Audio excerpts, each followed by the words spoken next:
They say a picture says 1,000 words, ladies and gentlemen. But what you're seeing right now speaks volumes. And what occurred on September 11th, 2001, you will learn was a controlled demolition. There's much speculation as to why, and there's much speculation as to who, but the fact remains that these buildings simply did not fall down the way the government claims they did. And tonight, I'm promoting a very important screening of the final cut of the Artists and Engineers for 9/11 Truth presentation, which will be at the Torrington, Connecticut City Hall Auditorium tomorrow night, Wednesday, August 22nd, 2012, at 6:15 p.m. Eastern Standard Time. My name is Howard Nema, and you are watching Truth Talk News on truthbroadcastnetwork.com. I will be filming the event. It will not be live streamed, so there'll be probably a rebroadcast of this broadcast that we're going through right now. I thought maybe I'd have the capacity to do that. I just will not. So, but I will be putting together a presentation for Truth Talk Night at the Movies for Thursday night. And again, we're going into, I hate to say it, but it's 9/11 season. And every year we must reflect back on what horrible events occurred and the truth that needs to be discussed. I want to thank everybody for joining us tonight. This is going to be a great volume of information. Again, promoting tomorrow's event for anybody in the state of Connecticut within the sound of my voice. Come tomorrow night, 6:15 p.m., Torrington City Hall on 107 Main Street, Torrington, Connecticut, in the auditorium. Hopefully, the Register Citizen and the other papers who gave like this notice about this like 3 weeks ago will say something about it tomorrow.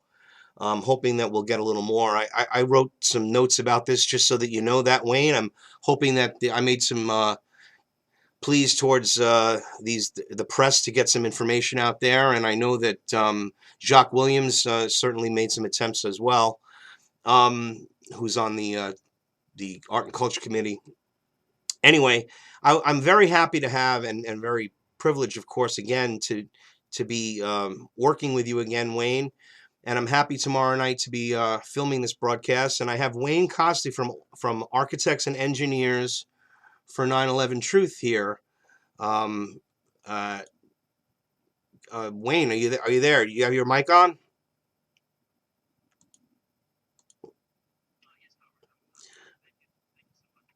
Okay.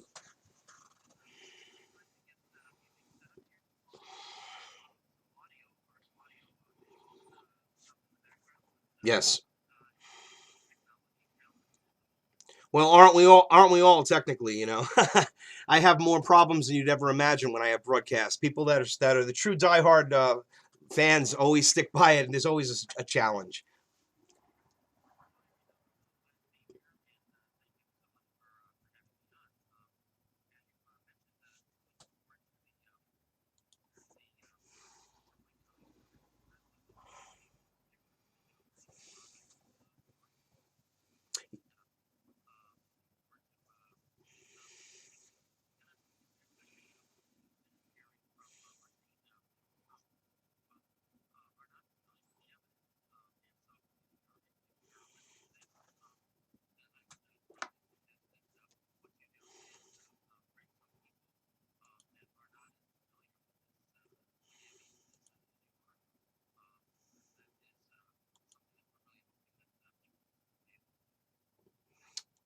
Oh yeah, absolutely. And we're trying to raise awareness that the evidence is really overwhelming. I mean, it's the kind of a thing where you can't deny when you're looking at these images. Now, I have again cataloged from back when you did the last presentation you did with We Are Change Connecticut.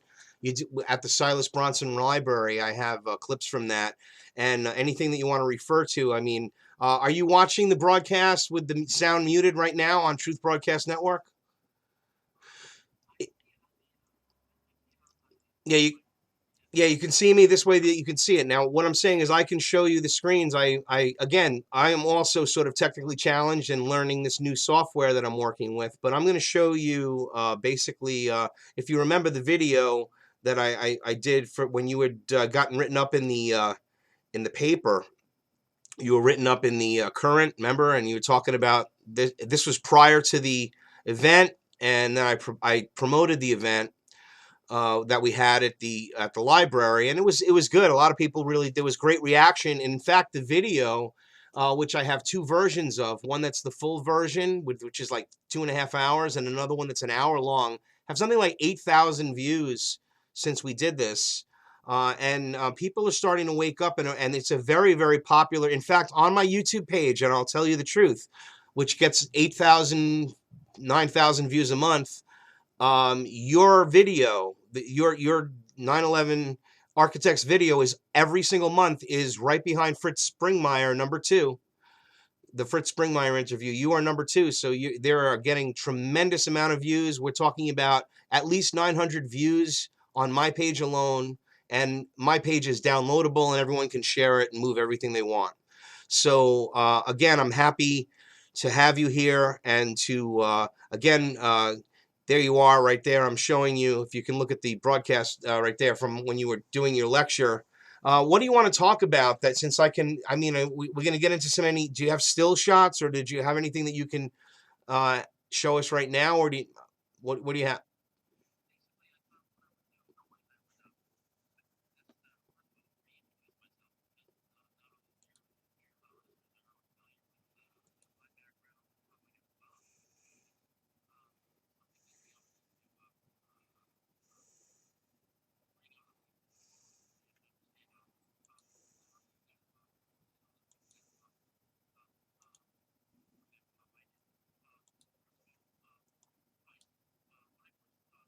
Twin Towers begin to fall, the South Tower first.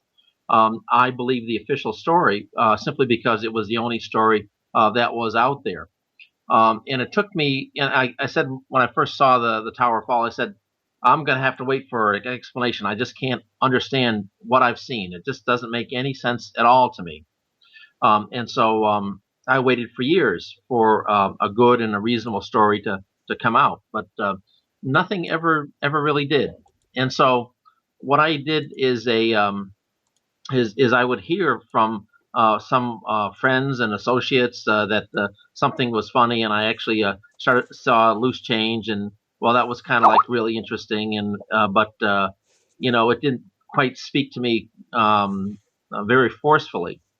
And then in about 2007, I got the chance to hear or to go see a documentary by architects and engineers for 9/11 Truth, and that was their original documentary that was basically Richard Gage giving a lecture to an auditorium, and so you would see the video clips, you'd see him talking, and I said, "Oh, this is great! I'll get to go see an architect talk about how the uh, um, towers were built and then how they came apart, because most of what I had seen about how they were built just didn't seem to make any sense at all. It just didn't make, like I said, it didn't make any sense. How can these towers have completely unzipped? When the top of the south tower started leaning towards me, how could it when it was leaning to They one were side? pulverized. How could they be pulverized? Well, from a distance, it was hard to see just what was happening. And then afterwards, there was all the dust, and it was just like an incredible scene. But you kept wondering how all this could have happened. And it's still a baffling mystery to many people. But they've grown to accept that the official story, which is that a pair of planes hit a pair of towers, created fires, and then the fires uh, were ignited with jet fuel, which burned so hot that it weakened in the steel structure within the building, and then the whole thing just collapsed down to nothing. And that that scenario has played out in many people's minds over and over again.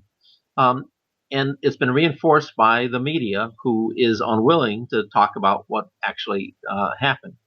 Um, so the fires, according to the official stories, for example, in the North Tower, started on the north side, and the fuel was officially, according to official reports, and no one, as I understand, is contradicting them. The fires spread. No, the jet fuel was consumed in about the first 10 minutes, and then the fires just spread as normal office contents fires, burning fire-resistant chairs, fire-resistant carpeting, fire-resistant furniture. Oh, what about William Rodriguez seeing people that had the skin burned off their bodies, coming out of the elevator shafts, elevators, and I mean explosions everywhere. Unfortunately, most of the people that heard the explosions are now dead, ladies and gentlemen.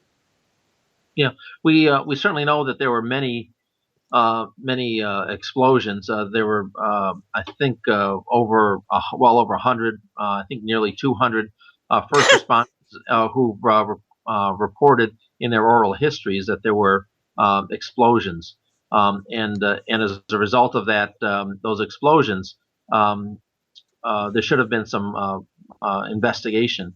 But let's just go back to what most people will talk about, because it's an interesting uh, recounting, because this, when you talk to people, when you talk to your friends and your family and other people who aren't quite as aware as you are, what you will hear is that the planes hit, the fires were enormous, and what you have to basically, and they caused the towers to fail, and the pancake all the way down into the basement.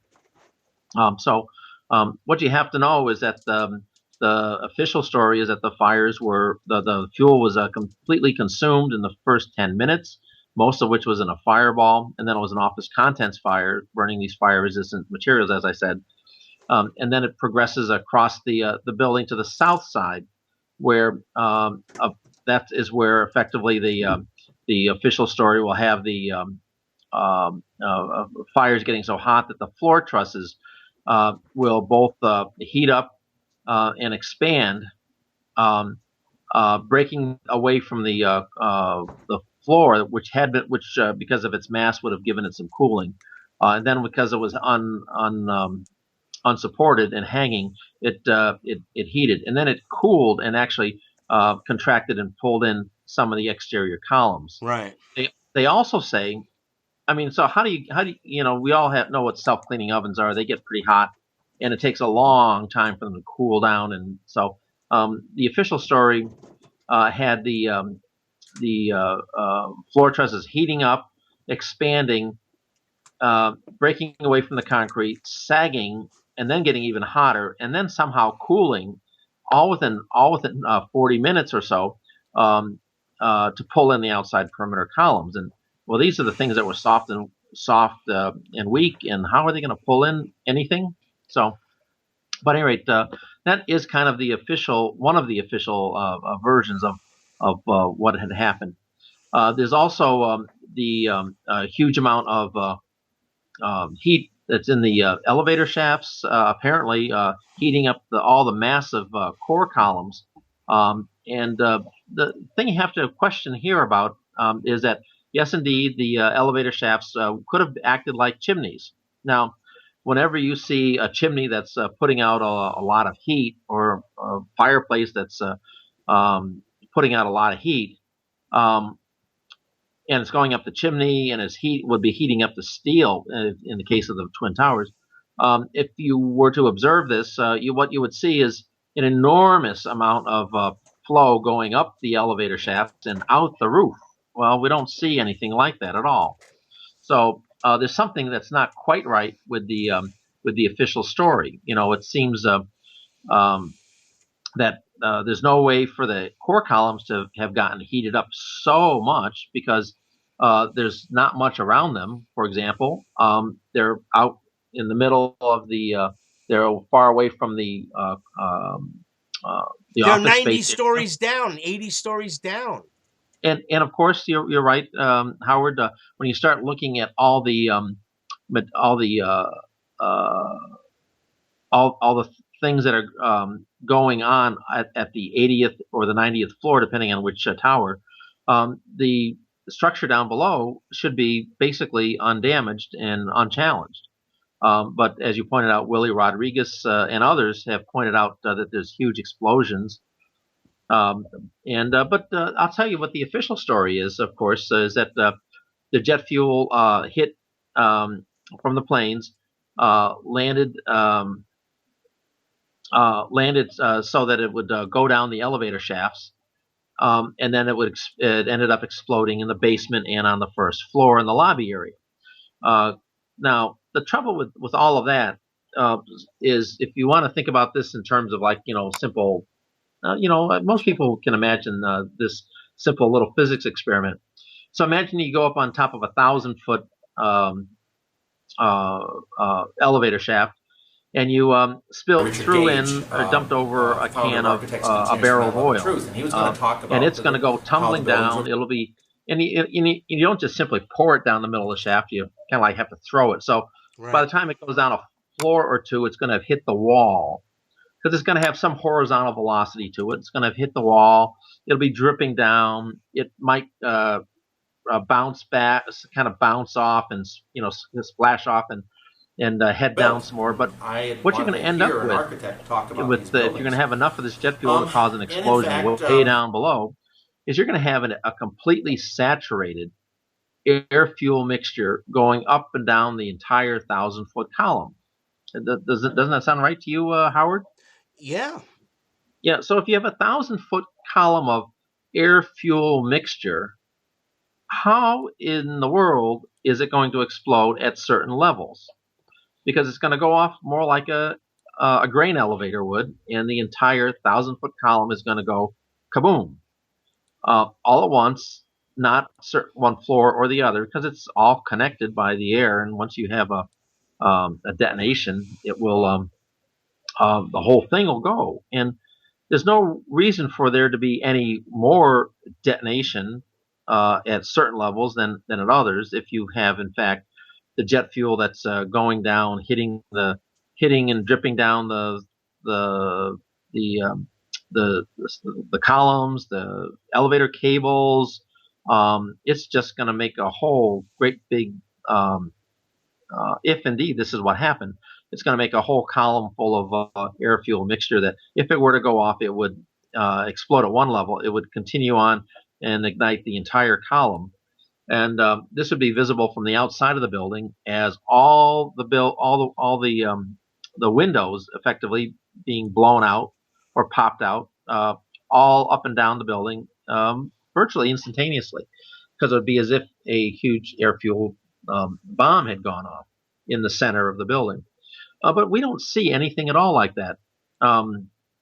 What we see in the first 10 minutes is, well, the planes go in and there's fire right at the damage point, and that's about it. So when you get down to the question of what blew up in the elevator in the lobby of the Twin Towers, it's a real good question, because there's no mechanism, unless it's a local explosion with local explosives. It can't be caused by an air fuel explosion from fuel dripping and cascading down the elevator shafts. So, I mean, when you start looking at some of the macro issues, things don't seem to make any sense. And that's and then the other thing that we like to talk about is that the elevator, the Twin Towers, most people say, well, yeah, of course, the jet fuel, the jet fuel weakened the buildings and they just collapsed. So when you start taking a look at what does that actually mean, what you see is, in fact, you see that the buildings are standing for an hour straight and tall, just burning. Smoke's pouring out of them. It's black smoke, which is indicative of a cool fire, not a hot fire. And even if it was a hot fire, steel frame buildings are designed to handle some pretty hot fires. Um, so what we see is the buildings are standing nice and straight and tall, unbent, unbowed, and I say proud. There they are. Yeah. And then And they then they're gone. Then they collapse. no, well, yeah, they do. But the way I phrase it is, they're standing that way. Then they instantaneously begin a downward descent, as if something catastrophic happened to them. It's not a gradual weakening that you would expect by fires. It is much more characteristic of a fire-induced, I mean, an explosion-induced controlled demolition. Mm-hmm. So, so that's what you observe, and then the building. In the case of the South Tower, like I said, when I first saw it, I said, "Oh my gosh, we're going to have an 80-story building," because the top of the South Tower had actually been rotating and coming from the view that I had seen towards us, and I said, "Oh my God, we're going to have an 80-story building," expecting that the top would just fall off, and then there'd be a damage at the interface, and then after the, uh, the the damage, you would then the building would just basically be standing there with a stub. But that's not what we saw. We saw the building just kind of unzip. And from the vantage point that I saw when I first saw it, it looked as if it just unzipped itself, and I couldn't believe it.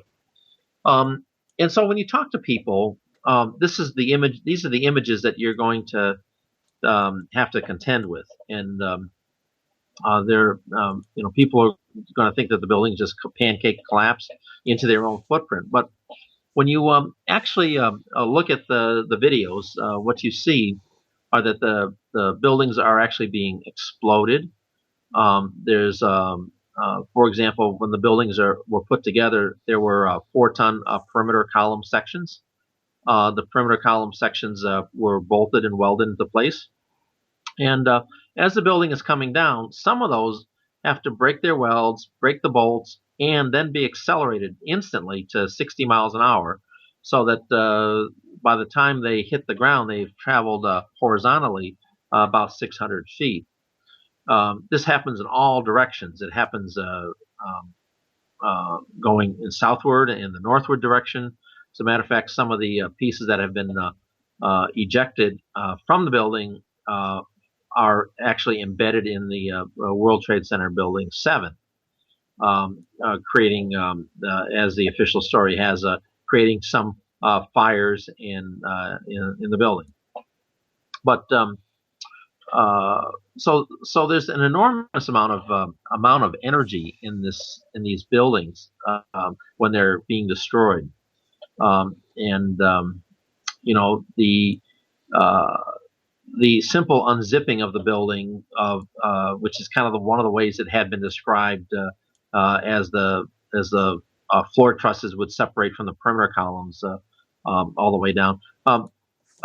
It just doesn't make any sense based on the observations. The observations are that in all 360 degrees, each building is ejecting its perimeter column sections and other material in a uniform pattern in all these directions, and that can only suggest a huge energy source at the center of the building, and that would be the elevator shafts. And if that was the source, and there were elements or people who had been able to do it, they would have been working where nobody gets to see. When was the last time you looked in an elevator shaft? You, in any building, you just can't get in there. They're pretty secure places, and unless you're an elevator mechanic or some other authorized person, you're not going to be able to get into where the elevator shafts are. Unless they're running structured cabling like they were doing for like several weeks before the actual event.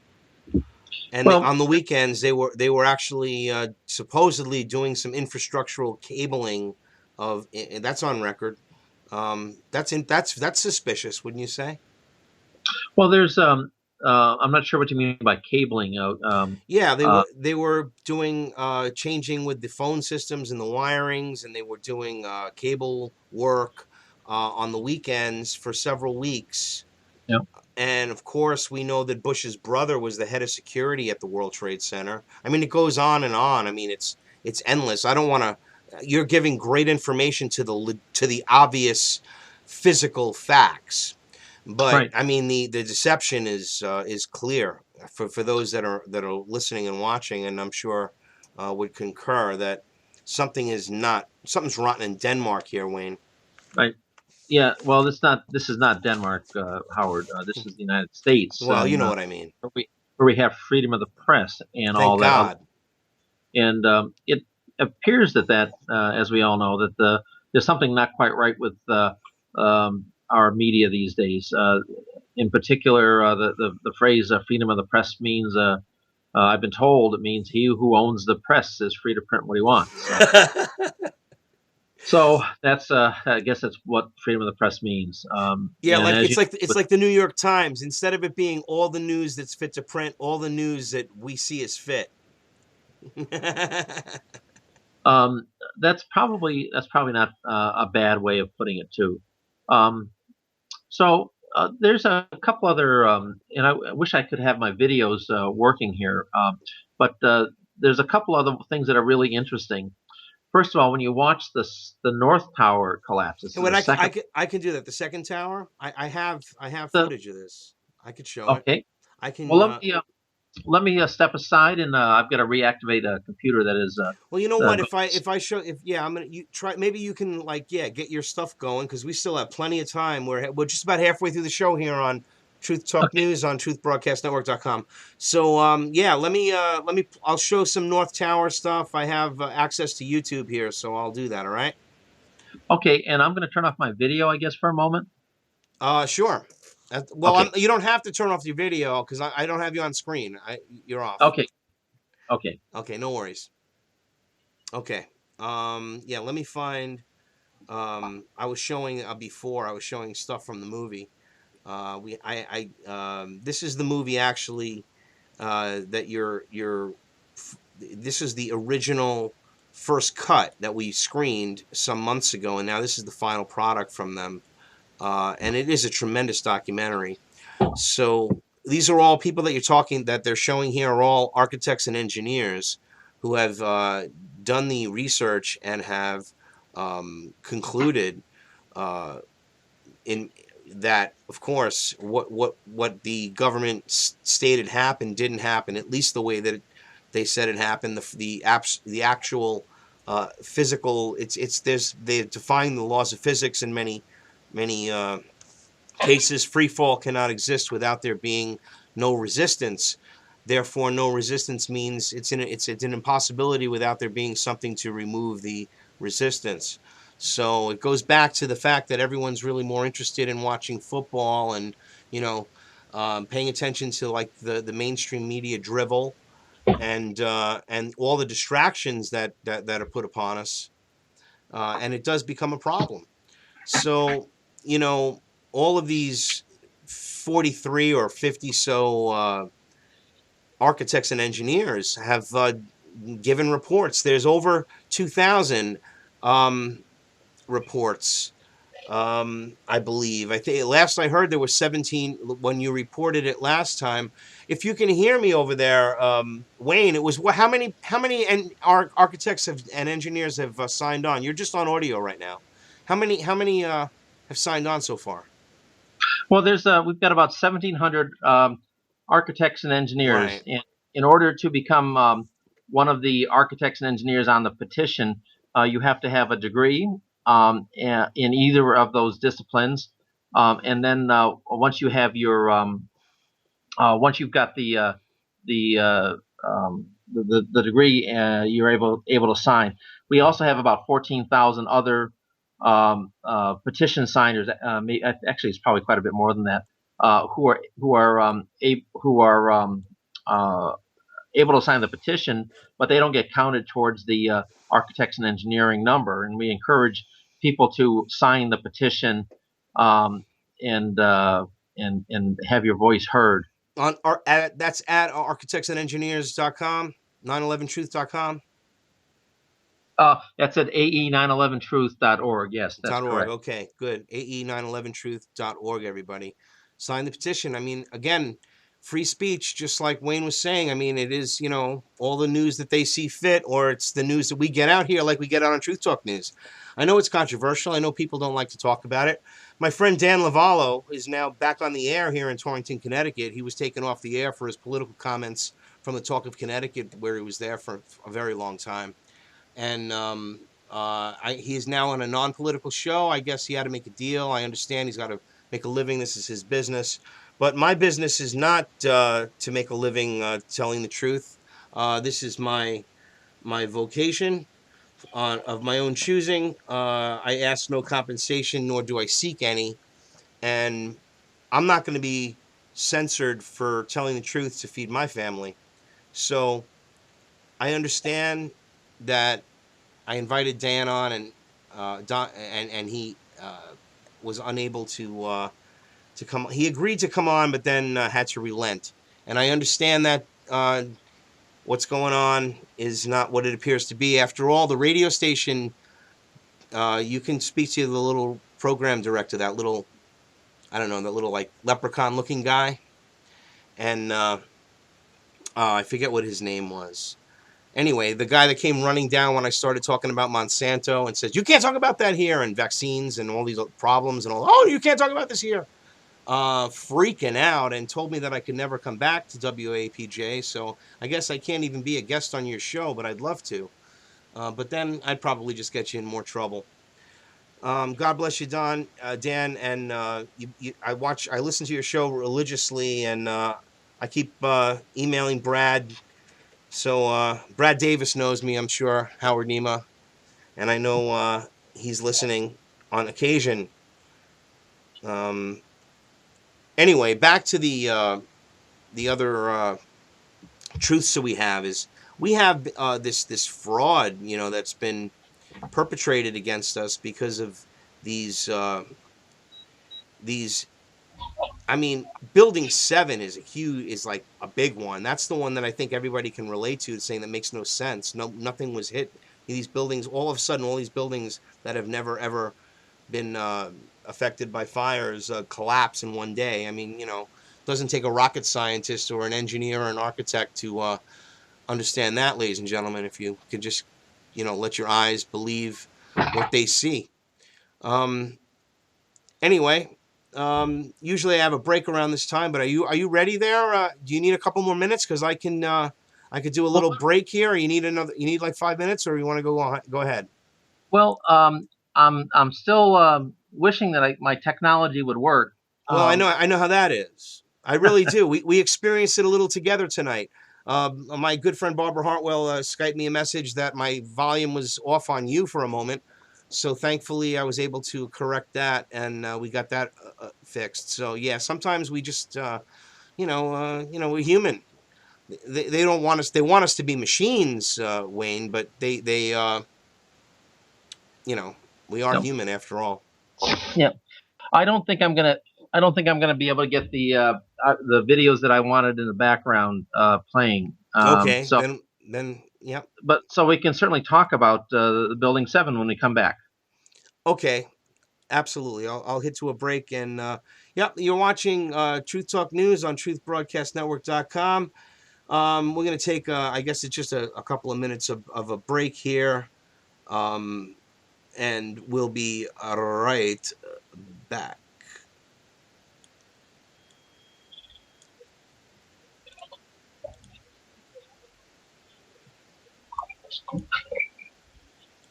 Oh.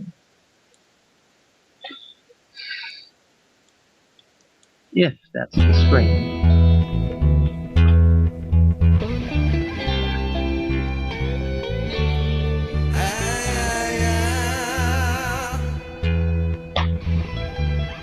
This is Azure Soul and Indefinite Detention.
A high shot. Now, here we're going to show you a videotape of the collapse of the shelf. Now we go to videotape, the collapse of this building.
Okay, we are back, and I'm Howard Nema, and you are watching Truth Talk News on TruthBroadcastNetwork.com. Harry Link will be joining us with Death to the New World Order in just about 15-20 minutes or so.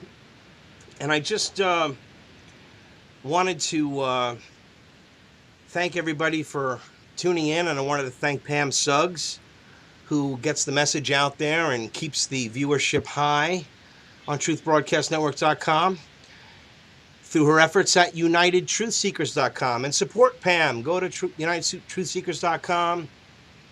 There are products on there that are good and healthy products that can help her to keep her website moving.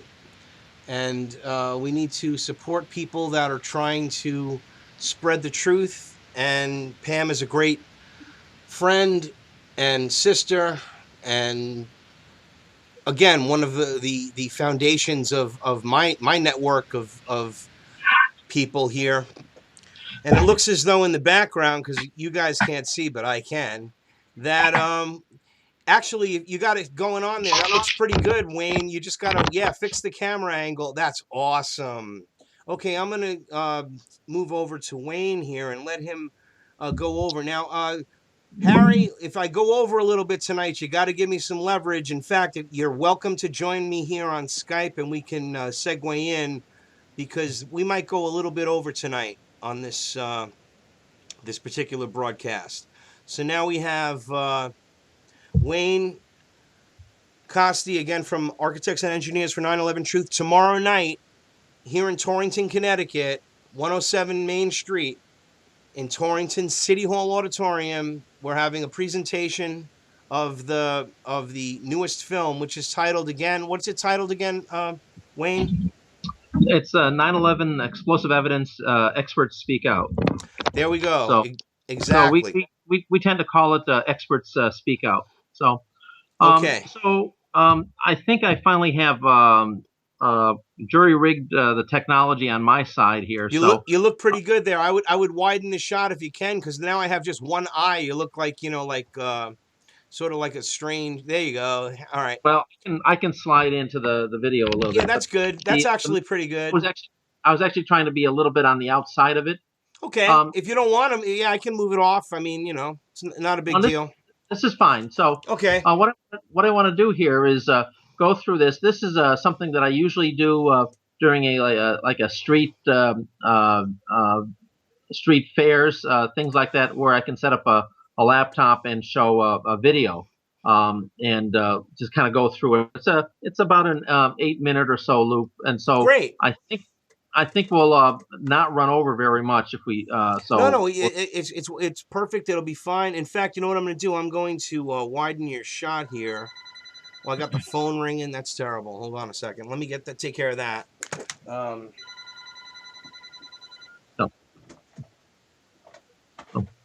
So at any rate, I'll just simply begin by saying that what you're going to see is... Sorry about that. Yeah, I just unplugged it. Anyway, I should have done that beforehand. I forget sometimes. Anyhow, we have... Okay.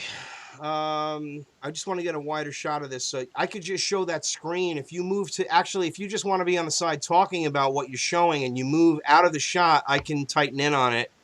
There you go. Yeah, there you go. All right. Give me a moment, and I'll get a nice tight shot of that, and it'll look real good. All right. Side-by-side comparison. Right. And all right. It's a little bit on an inverted angle, but I sort of like it. Okay. There we go. Just go ahead. Go ahead. You're. Okay. So what I typically do is just kind of let this thing go. There's I talk about it, but there's the explanation in text.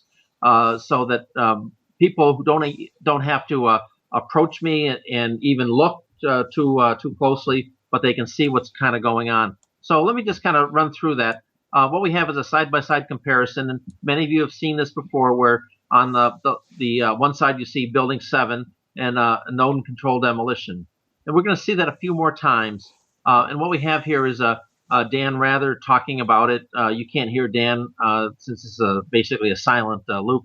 But we saw the one of the penthouses collapse, and now we see the other one collapse, and the entire building just goes straight down.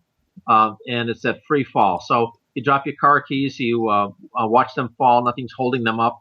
They'll accelerate at 32 feet per second every second. And then the building is doing the same thing for 105 feet, 8 stories. Now, the official story has that there's a small fire over in the corner over here on the left-hand side, and there's a finite element analysis that shows you what's going on. And if you look down in this corner over here, you'll see buildings, some structural failures, and then this modern steel frame structure that meets all the building codes is just crumbling as if it's a pile of Jenga blocks. Now, this is another version of that. And you can see that this simulation is supposed to represent the building called World Trade Center 7, and it doesn't look at all like it. So something's not right, and especially since they won't release the finite element analysis to the architects and engineers so they can learn something from it. Now, what we're seeing here is the structure of the twin towers. Listen, Wayne, they don't want you to learn something from it. Well, we actually don't think that there's very much useful to be learned from it. But I would point out just how incompetent they were and how they actually made the cartoon, because it's we don't from what people have been able to gather from it, it looks like the connections have no strength, and that the materials have no weight or very little weight, And so when you start simulating something that was not a steel framed structure, something's wrong. If you go to our website, ae911truth.org/Congress, with the /Congress at the, you'll see kind of how we encourage people to go visit their congressman, which is, and we don't ask them to take a position, just to forward a letter to NIST on your behalf as a constituent service. And if they go to the very bottom, there's a letter that we've developed, and it's basically about, please, can't we release this? We need to design safe buildings. So with that, let me continue on. This is the buildings, the World Trade Center. These are the perimeter columns that are being put into place. They weigh 4 tons. They're bolted and welded into place. And some of these are going to be ejected at up to 60 miles an hour. So they land 600 feet away.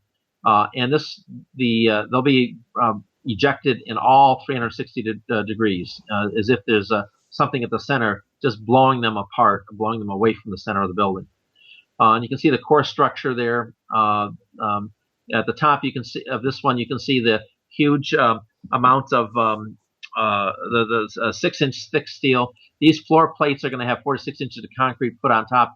The bolts that you're seeing are the ones that in one official story fail, the other official story they hold. And they're kind of key.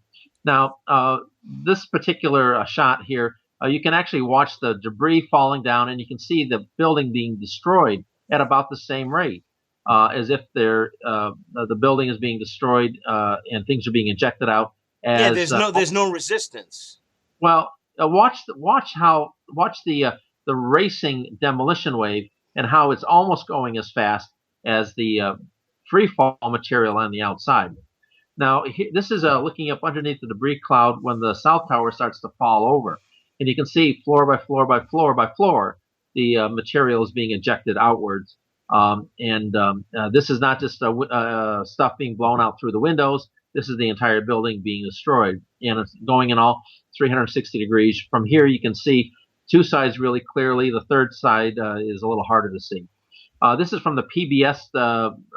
This is what most people think happened. If you look at, if you imagine what's at the very bottom, you should be able to find 110 floors piled up on one on top of the other. Now, people say that this can't be a controlled demolition because they always start at the bottom. I just showed you one that started at the top. This one's going to start in the middle. So a controlled demolition can start any place. All you want to do is get the building going, and then make sure that you keep destroying the building. When I first saw the building, the Twin Towers collapse or be destroyed, I said, "What?" I saw the top rotating towards me, and I said, "What happened to it?" It rotated 22 degrees at its maximum, where you could see it, and so it's kind of like a tree that's being cut and timber, you might say, but nothing's going to stop that building or that tree until it hits the ground. Now, what you're seeing here are some failed controlled demolitions, and I put these in here simply so that you can see that building structures have a lot of structural integrity to them.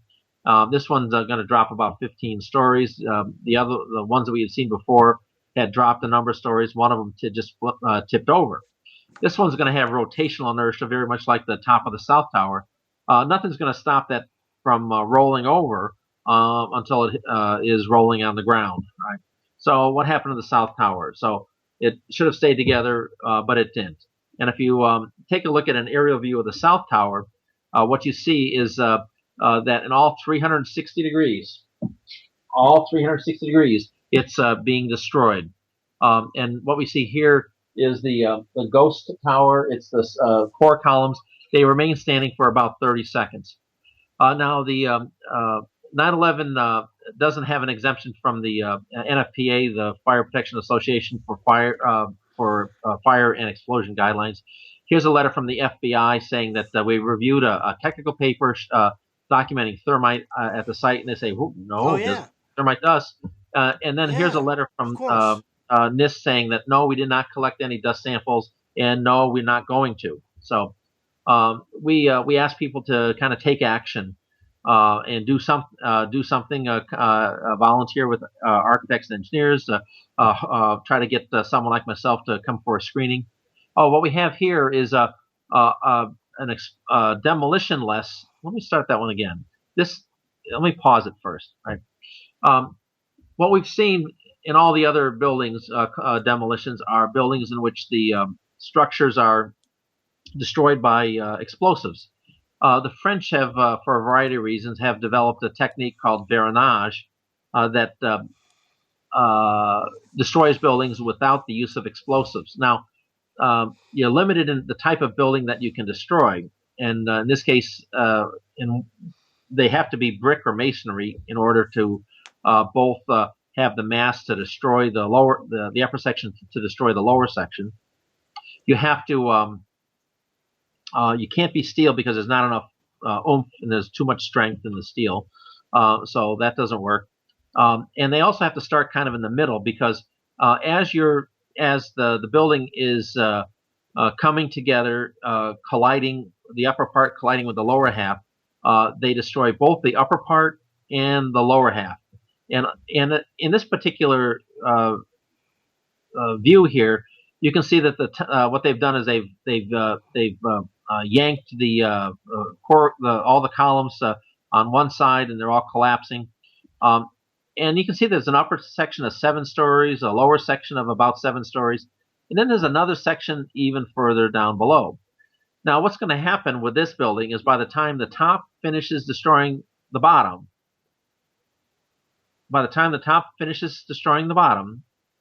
that very lower level is left untouched. So the upper section destroys the upper section destroys the lower section, and in the process it destroys itself. And so by the time it gets all the way down to the bottom, there's nothing left over to destroy that very last section. So let's go back and kind of look at this one again. So we'll hit start again. So there. So this is, and then you can see that the material on the outside is falling much faster than the building, because the building has to accelerate the lower concrete. Because it's not moving, it's got to get accelerated. And so you can see pieces that are just falling down much faster than the demolition zone. And this is what's left. And you can see the very bottom section. So and that's so Howard, that's my my little loop. And so we did not run over. No, it went good. Yeah.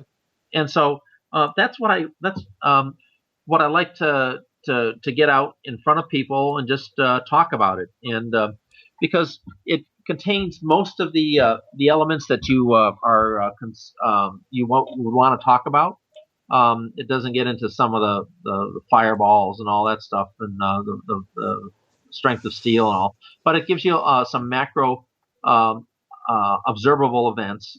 Building 7 coming down at free fall. How did that happen? Well, it's a small fire in one corner. That doesn't make any sense. And generally, once people stop and look, they are really intrigued.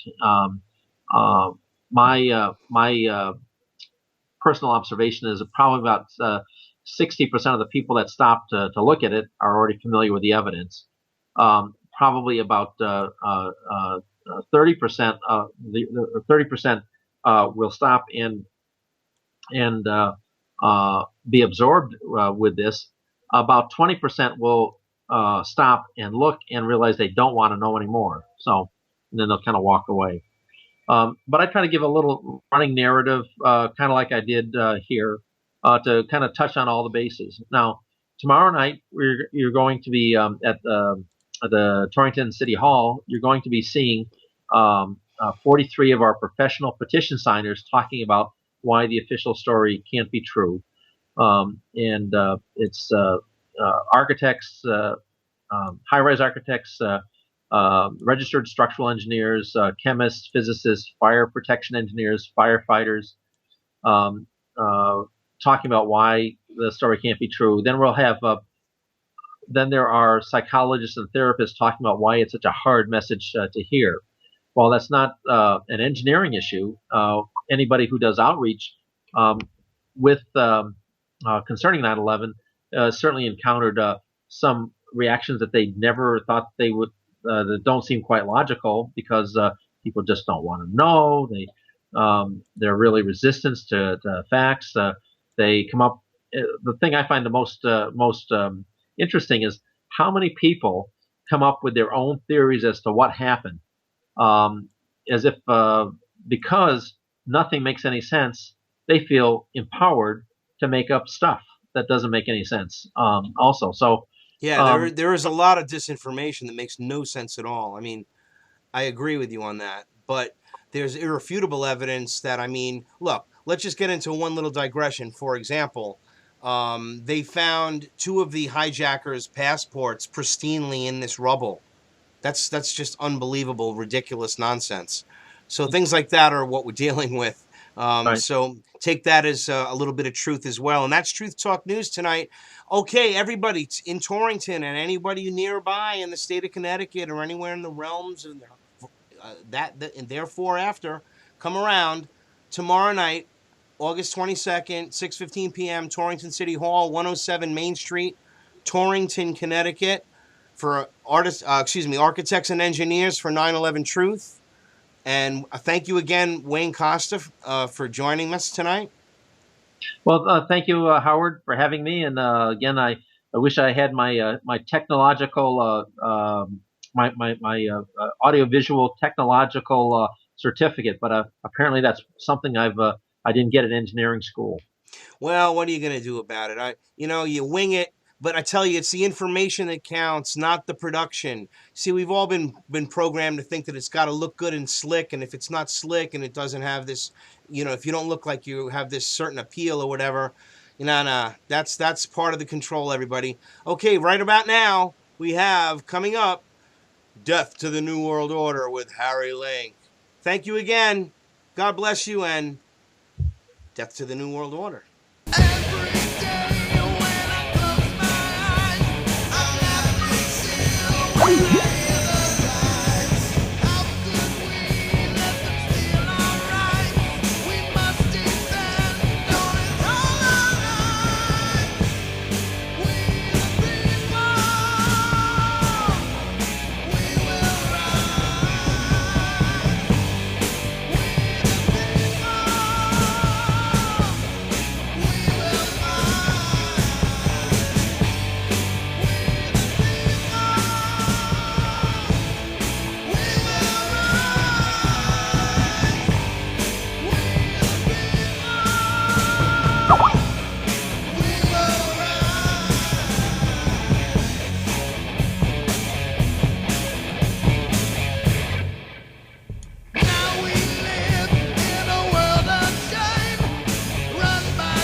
We will